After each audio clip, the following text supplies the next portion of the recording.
کہتے ہیں کہ faith is like Abraham at the stake. ایمان تو وہ ہے جو حضرت ابراہیم کا آگ میں تھا. سیلف آنرنگ، عزت نفس اینڈ گاڈ ڈرنک، اور اللہ کی محبت میں سرمست، اللہ کی محبت میں ڈوبا ہوا اصل میں ایمان ہے. ہیئر می، میری بات سنو. You whom this age vice so captivate, تم جو تہذیب حاضر یا موجودہ تہذیب کے سحر میں، جادو میں گرفتار ہو. To have no faith is worse than slavery, اور ایمان کا نہ ہونا غلامی سے بھی بدتر ہے. اور if we go for explanation, تو this line the poet gives an example from the Islamic history. حضرت ابراہیم علیہ السلام کے بارے میں، جو حضرت ابراہیم علیہ السلام بتوں کی پوجا کرنے والوں کے خلاف تھے، اور آپ نے پریچ کیا ایک اللہ تعالیٰ کے مذہب کو.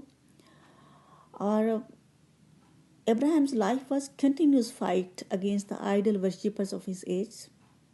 They were powerful people and they tried to torture him physically. اور انہوں نے حضرت ابراہیم علیہ السلام کو بہت زیادہ ٹارچر کیا، تشدد کیا. But he remained steadfast, لیکن وہ ثابت قدم رہے. Because Allah's support was available to him، کیونکہ اللہ تعالیٰ کی جو مدد تھی اللہ وہ ان کے ساتھ تھی. اور اب وہ یہ کہتے ہیں کہ جو یورپین سویلائزیشن ہے can never solve their problem as it is based on the principle that are sure to decay soon or letter.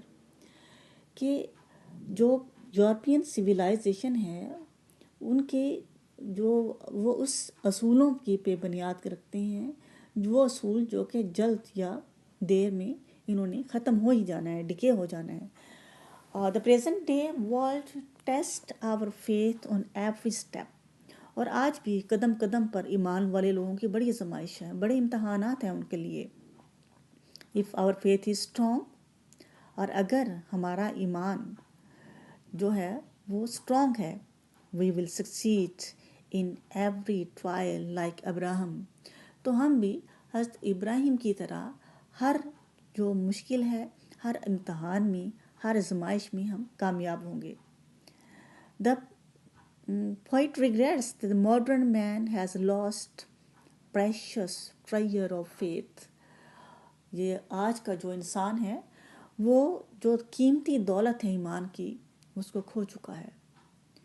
آج کے انسان کے پاس وہ ایمان نہیں ہے جو کہ پرانے جو پچھلے مسلمان گزر چکے ہیں ان کے پاس تھا. تو یہ جو تینوں سٹینزا ہیں نا، یہ ایک ڈفرینٹ جو کانسیپٹ دیتے ہیں. پہلا سٹینزا جو ہے، پہلی جو ربائی ہے، اس میں علامہ اقبال یہ بتاتے ہیں کہ فیتھ کیسا ہونا چاہیے، ایمان کیسا ہونا چاہیے.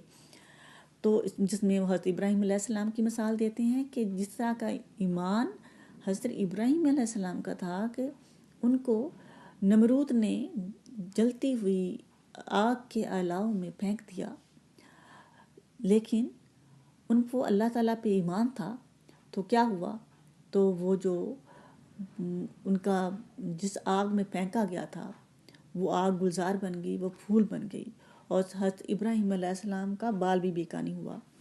تو یہ پہلے جو سٹینزا میں وہ مسلمانوں کے ایمان کے بارے میں بتاتے ہیں کہ ایمان کیسا ہونا چاہیے. اور جو دوسرا سٹینزا ہے اس میں، دوسری ربائی، اس میں وہ یونٹی کی بات کرتے ہیں، مسلمانوں کے، امت مسلمہ کے، یعنی دنیا میں جتنے بھی مسلمان ہیں ان کی اتحاد کی بات کرتے ہیں.